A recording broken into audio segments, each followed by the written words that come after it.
Tiga unit rumah semi permanen hangus terbakar di Kampung Landuh, Kecamatan Rantau, Kabupaten Aceh Tamiang pada Selasa 27 Februari 2024 siang sekitar pukul 11 waktu Indonesia bagian Barat. Adapun korban kebakaran yang menghanguskan tiga unit rumah semi permanen tersebut adalah milik Chandra Kirana, 42 tahun, M. Rajis, 38 tahun, dan Joko Susilo, 40 tahun. 4 unit damkar dengan dibantu oleh warga sempat berhasil memadamkan api 1 jam kemudian. Salah seorang tetangga korban, Silvi, mengatakan pada saat kejadian rumah pertama dalam keadaan kosong. Api yang kian membesar dan cuaca yang panas membuat 2 rumah di depannya juga ikut terbakar. Seingat saya sih jam-jam 11-an gitu, jam 11 gitulah. Pokoknya di jam-jam anak sekolah lah mau pulang. Kalau saya mau jemput anak sekolah, kok menjerit ibu di depan nih, rupanya kejadianlah kebakaran tadi.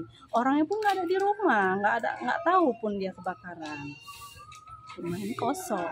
Itu juga konslet listrik tadi kan. Kalau gas dia nggak masak, karena kemarin sore dia mau masak mati gasnya itu, habis gas dia. Belum diketahui pasti penyebab kebakaran ini dan tidak ada korban jiwa dalam peristiwa tersebut. Dari Aceh Tamiang, Selino Vita melaporkan untuk Puja TV Aceh.